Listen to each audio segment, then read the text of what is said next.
जिक्र कर रहा था हैवेल्स का, वर्लपूल को देखिए अपने ट्रेडिंग करियर के ऑल टाइम हाई पे।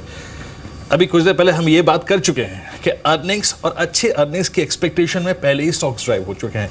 ये एक और ऐसा स्पेस है जो कि काफ़ी ड्राइव कर चुका है। पूरा CY16 चला है, ये अभी भी चल रहा है। इस पर आपका आउटलुक क्या है सर? मिड कैप पे या सीमेंट पे? नहीं, मैं mid cap consumer durable space पूछ रहा हूँ आपसे, वाइट गुड सेगमेंट पूछ रहा हूँ सर। देखिए, मेरे ख्याल से अगला 12 महीना जो है वो domestic consumption and aspirational purchase का थीम जो है वो बाजार में अग्रसर रहेगा। हमने जो भी तेजी देखी है इस तरह के कंज्यूमर ड्यूरेबल स्पेस में, वो रिफ्लेक्ट कर रही है हमारी जो कंजम्पशन पैटर्न की जो चेंज है उसको। और ये पैटर्न में कोई नियर टर्म में बदलाव आए ऐसा मुझे नहीं लग रहा, क्योंकि अगर आप आज ही CII कंज्यूमर कॉन्फिडेंस इंडेक्स उनका आया है, अगर आप ऐसे भी देखें पिछले 12 महीनों में ओवरऑल लेंडिंग की ग्रोथ बहुत कम रही, लेकिन हाउसिंग लोन की ग्रोथ जो है वो काफ़ी अच्छी रही। तो मेरे ख्याल से जो एवरेज कंज्यूमर है इंडिया में वो अपने आप को काफ़ी कॉन्फिडेंट महसूस कर रहा है और वो इस तरह के परचेजेस में खर्च करने में कतरा नहीं रहा है। तो ये जो आगे मैं समझ रहा हूँ कि जो कुछ अगले साल 2 साल का जो समय है वो डोमेस्टिक कंजम्पशन की थीम का है, और उसके अंदर जहाँ भी एस्पिरेशनल प्ले है, जैसे आपने कहा कंज्यूमर ड्यूरेबल, मैं तो कहता हूँ इसका एक्सटेंशन अगर आप लें तो टाइल्स और इस तरह की सैनिटरी कंपनीज, ये सब एस्पिरेशनल प्लेज हैं और इन सब में स्ट्रॉन्ग डिमांड मोमेंटम जो है वो बना रहेगा। इस बीच मार्केट डे लो पर इनफैक्ट 8500 बेरली डिफेंड हो रहा है इस समय। 8511 पर निफ्टी है और BHEL 3.5% नीचे, Power Grid 3.5%, Bank of Baroda, Axis Bank, Kotak Mahindra Bank, M&M, heavyweights में स्टेट बैंक ऑफ इंडिया और ICICI दोनों करीब 2.25% नीचे है।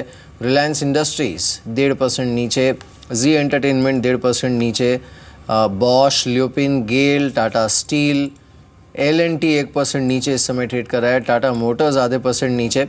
और डेफिनेटली इसी चीज़ की हम बात कर रहे थे आज सुबह भी। नहीं, आज आपकी फीलिंग बिल्कुल सही थी मेरी। 8500 और 8600 आज मुझे लग रहा था 86 पार करेगा। I mean, जो कल के स्टैटिस्टिक्स थे ना वो अच्छे लग रहे थे, लेकिन आज वाकई इन्फोटेक ना। नहीं, मैं वही बोल रहा था कि देखिए FIS के पास एक रीज़न तो था। आज के दिन को वो एक लिटमस टेस्ट के तौर पे देखना चाहते थे।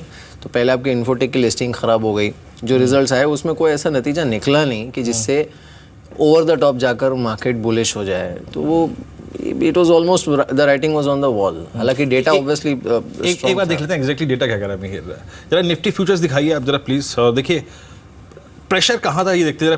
देखिए निफ्टी स्पॉट है आपका 8509। निफ्टी फ्यूचर्स दिखाइए एक बार जरा आपकी स्क्रीन पर। आप देखिए निफ्टी फ्यूचर्स 8518। दैट मीन्स यहाँ पर क्या हुआ है आज। देखिए जो आपका प्रीमियम्स थे वो रिड्यूस हुए हैं। दैट मीन्स हायर लेवल से शॉर्टिंग भी हुई है और आपका स्पॉट भी थोड़ा सा कमज़ोर पड़ा है। फ्रेंकली स्पीकिंग स्पॉट भी थोड़ा सा कमज़ोर पड़ा है। क्यों? क्योंकि आज दिग्गज में जैसे देखिए BOB, axis Bank, Kotak, ICICI bank, M&M, SBI, आप देखिए ल्यूपिन, रिलायंस इंडस्ट्रीज बैकफुट पे खड़े थे। तो एक मेरे पास है केस ये कहने के लिए कि हाँ स्पॉट कमज़ोर पड़ा है। अब आइए आज 8600 का कॉल राइटर देखिए। 8600 के कॉल राइटर आज के इस इंसिडेंट के बाद ना वो उसका कॉन्फिडेंस काफ़ी बढ़ गया होगा। आप देखिए 8600 की कॉल, तो कहते हैं call writing quantum 8.25 lakh share बिके। और इसका प्रीमियम सुबह क्या आपको बताया था मैंने कि अगर 63 पार कर जाए तो याद रखिए 8600 के पार करने के चांसेस बहुत होंगे। उस टाइम 58 रुपये था, अब ये रिड्यूस होकर आ गया 31 पे। तो शार्प राइटिंग। और आउटस्टैंडिंग OI एट 86 पहुंच गया है 68 लाख।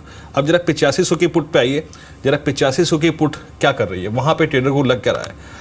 8500 की पुट में 2.5 लाख शेयर घटे हैं, ये एक सेटबैक है। 18 रुपये प्रीमियम बढ़ा और ये यहाँ पे शॉर्ट कवरिंग है थोड़ी सी, तो बेस हल्का सा कमज़ोर पड़ रहा है, हल्का सा। जरा एक बार 8400 की पुट पे आइए। एग्जैक्टली 8400 का पुट ऑप्शन क्या कर रहा है और वहाँ का जो पुट राइडर है अभी अनकंफर्टेबल हुआ है या नहीं हुआ है आज के इस पूरे टेक्निकल बिहेवियर से। Yes, up to certain extent intraday basis पर आप देखें 2 लाख शेयर घटे हैं यहाँ पर। और आउटस्टैंडिंग OI करीब 59 लाख घट गया, 7 रुपये प्रीमियम बढ़ा।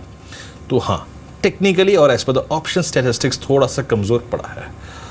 कमज़ोर ये नहीं कि हम 85 रुपये, कमज़ोर इसलिए क्योंकि आज हमने 8600 से फिर एक बार रिवर्सल लिया। खैर राजेश, थोड़ा सा एग्रेसिव क्वेश्चन है मेरा यहाँ पर।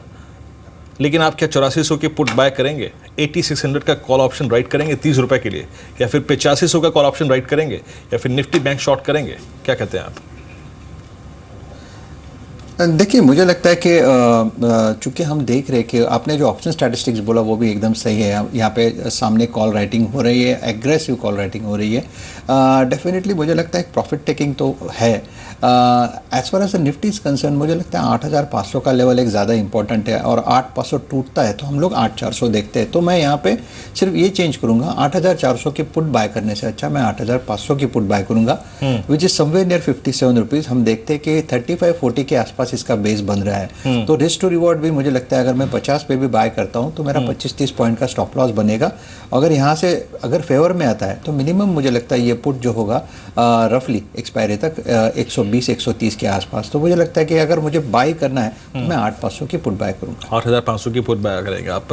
संजय जी, अभी हम डोमेस्टिक कंजम्पशन की बात कर रहे थे, 7वें वेतन में आपका पैसा दिवाली के तक लोगों के पास होगा। आई मीन 2 स्टॉक्स पे मैंने इसका एक खासा इंपैक्ट देखा है, 2-3 स्टॉक्स पे। Look at Maruti, look at Hero MotoCorp, look at Bajaj Auto। इन तीनों स्टॉक्स ने खासा एडवांटेज लिया है सर इसका। अभी ये मैं इनका एक बास्केट बना के ऑफर कर रहा हूँ आपसे, आपको ये प्रश्न, क्योंकि मुझे मालूम है आप इंडिविजुअल स्टॉक्स पे नहीं बोलेंगे, लेकिन क्या इस बास्केट को अभी भी एक्यूमुलेट करना चाहिए या फिर बुक कर लेना चाहिए एक बार?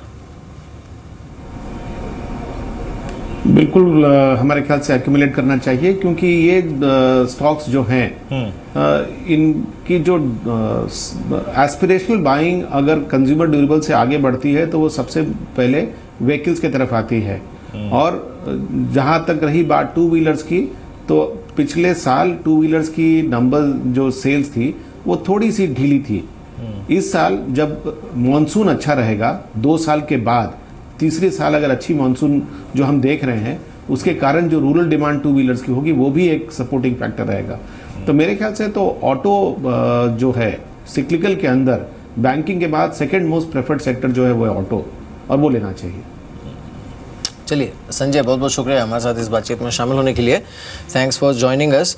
इस बीच ये निफ्टी 8507 तक फिसल गया है, और ये जो आपने 8400 की बात की, आई थिंक कहीं ना कहीं मार्केट के मन में भी ये है, बिकॉज बैंकिंग स्टॉक्स जिस तरह से आज बीटिंग देख रहे हैं, प्रॉफिट टेकिंग देख रहे हैं, उसके बाद पूरा बैंकिंग स्पेस भी एक बार देख लेते हैं, क्योंकि सारे ही जो बैंकिंग स्टॉक्स है उसमें जिस तरह की बिकवाली देखने को मिल रही है, obviously led by Nifty bank, ये बहुत अच्छा इंडिकेशन नहीं है। ये संकेत बहुत अच्छा नहीं बनता है यहाँ पर।